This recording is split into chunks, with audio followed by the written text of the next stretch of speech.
these last few days, I've been thinking a lot about the term that I use all the time, Gen X tough. It's something I say a lot, but I never explain to people that don't understand and just don't get it, what it really means and what it is. I mean, first, you take the word tough. I mean, that means everything from cynical to stoic to hard, unbreakable, rugged, sturdy, But this isn't a lesson about synonyms or the use of nouns or adjectives to describe something. I'm just going to define what I mean by Gen X tough. So if you watch the video and you see me use the phrase, you know what I'm talking about, what I am referring to. When I use the word Gen X tough, someone had commented in one of the older videos about the unspoken dark side that we live through. That how, we seem to think that we're all stoic and nobody talks, but all they ever do is hear Gen X whine. Well, you really want stoic, and you really want to know what stoic means. You go to Japan and you watch the Japanese culture when they have a crisis and they stoically stand and wait their turn and do what they're supposed to, and the government comes and helps. That's stoic, okay? You want Gen X tough. Gen X tough is you have a disaster and something goes wrong. We don't sit around and wait for someone to help us or rescue us or come and pat you on the back and say it's going to be all better. We look at the problem, we work the problem, and we create a solution for the time being for us. We work it, we fix it, we manage it. That's being Gen X tough. It's being self-reliant. So yes, you can be Gen X tough without being a Gen Xer. Okay, there are Gen Xers that are, man, they're just as bad as everybody else, and they facilitate a lot of the problems that go on. The reality is, Gen X tough it's a state of mind, it's a way of thinking, and it's how you deal with problems. You don't bury your head in the sand, you don't hide, you don't wait to be rescued. You don't whine and complain because things aren't going your way. You fix them. There's no road where you need to go. You build a road. You plow a path. You move forward.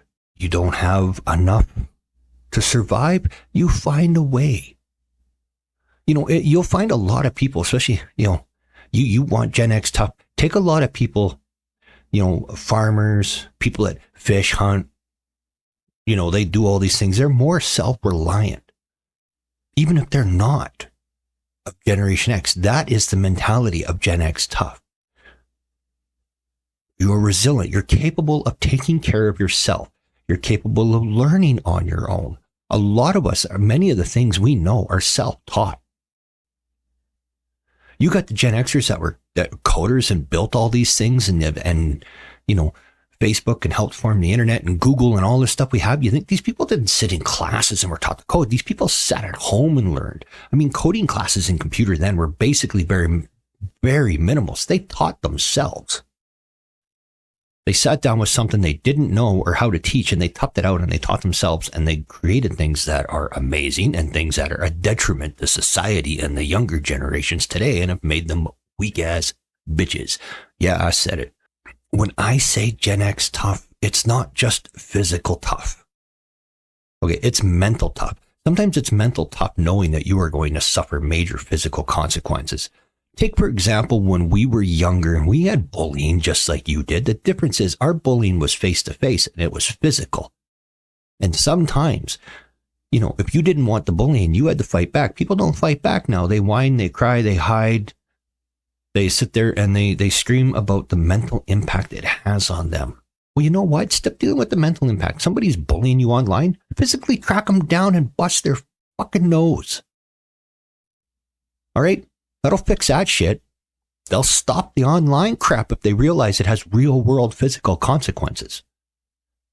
But here's the thing. You get the part where we had the bullying. Yeah, we did, and it was physical.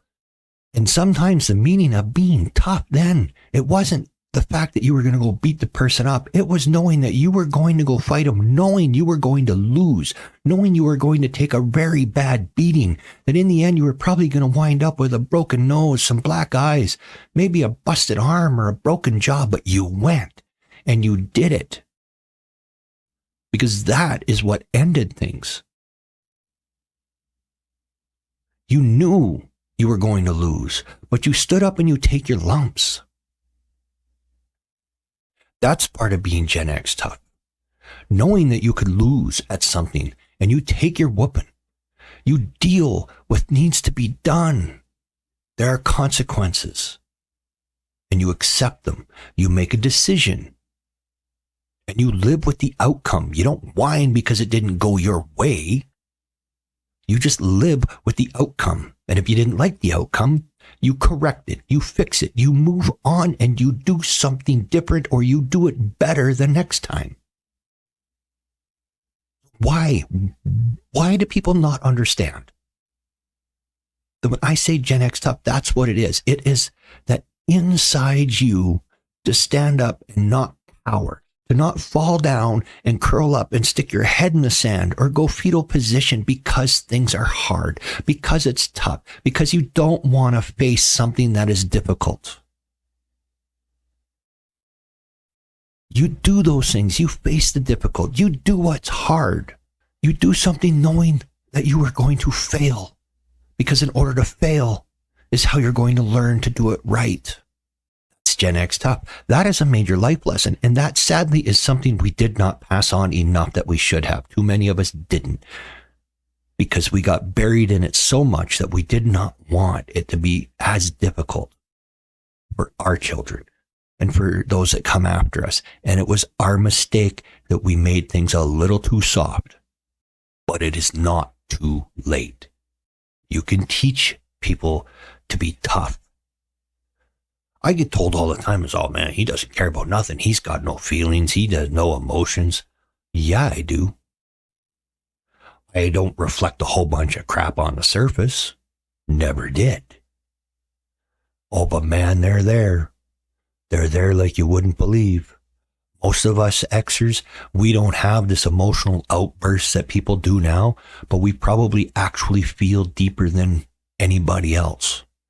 Just because we don't go pouring it on everybody and dumping our shit on people all the time because we want pats on the back or to feel better.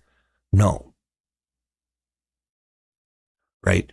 We take it upon ourselves, and it has to do with the way we're growing up. Part of being Gen X tough is we took it upon ourselves that we take what we got and we don't let the emotional side and the horrible crap define us and control us, because there was always somebody else to look after too. And we did. And that is tough. That is Gen X tough. You take your shit, you control it, and you help somebody. And yeah, I'll admit it led to a lot of our generation being functional alcoholics, a lot of self-medicating with various drugs and all sorts of other stuff. Yeah, that happens. Was that the good side? No. Is that a downside? Absolutely. It was a lot of crap, and it was horrible, and it was nasty. But at the same time, we deal with it. We dealt with it. And we didn't dump all our problems and issues on someone else. We found a way to move forward and to function. Even if we're come across as callous and cold and not caring, and, just as soon as run somebody over as help them across the street, which isn't the case. You got a real crisis, you're going to want a bunch of Gen X people around. I mean, a real crisis, not this manufactured crap that everybody's coming up with today. Because if people really, really need help, you can go to Gen X people and we'll help you. The problem is people don't, because we will force you to face what you don't want to face. We will tell you what you don't want to hear, but what you need to hear. That's something I tell people. They have me for a friend, being a true Xer to the core. I'm that friend that doesn't tell you what you want to hear. I'm that friend that tells you what you need to hear. And that is what more of the world needs today. That's what younger people need today to toughen them up. They need to be told what they need to hear, not what they want to hear. And you got too much crap of coddling and just telling people what they want to hear, because nobody wants to upset them. Nobody wants to hear the screaming and the temper tantrum. So you know what? Too bad. Maybe it's time we do it, because we're probably the generation that is tough enough on the inside that it's not going to bother us when you have 100,000 babies screaming in the street because they're being told something they don't like, even though it's what they need to hear and it's the truth and it's a fact and it's reality. Anyway, getting a little sidetracked on that. And for that, wholly done with, totally. Anyway, that was it. That's what I mean by Gen X tough. I just had to get that done. And I really gave that a lot of thought over the last couple of days, heading off there to the funeral and go and say goodbye to an absolutely incredibly number one friend of us. Every group has that friend that when they lose them, is going to hit harder than the rest. There's always one, no matter how you admit there is. And this weekend, that was one of ours who's gone. But everybody came from all over the place. Okay, we had one buddy who was told 24 hours in advance, and he was halfway across the country, and he drove out, made it. Everybody made it, and nobody missed. And it was epic. Lots of laughs, a lot of smiles, a lot of good times. You know, a little bit of tears. That's what happens. But I digress. That is it for today. I just had to get back out here. Had to explain, because I gave a lot of thought of it this week after meeting everybody and seeing everybody, about toughness of our generation, watching how everybody handled it. And there was, no completely breakdown when you see these things. Everybody did what they needed to do. Everybody dealt with it. Everybody helped each other deal with it. And everybody is available to always be reached. That is a lesson younger generations can learn today when you have actual friends, real friends, physical friends, friends that you've known for 25, 30 years and can count on when it's time. Friends that are tough enough that they can carry you when it's needed, but you carry them right back and you don't even know you're doing it. Anyway, that's all I got to say about that. I am out of here. This is Drac saying thanks for listening. Thanks for dropping by. I appreciate everybody that comes to the channel, watches, subscribes, doing what you do. It's great. I love it. Things have already grown beyond my expectations by a wild amount. So I'm going to say, this is Drac. Until next time, stay as safe as you can in this world.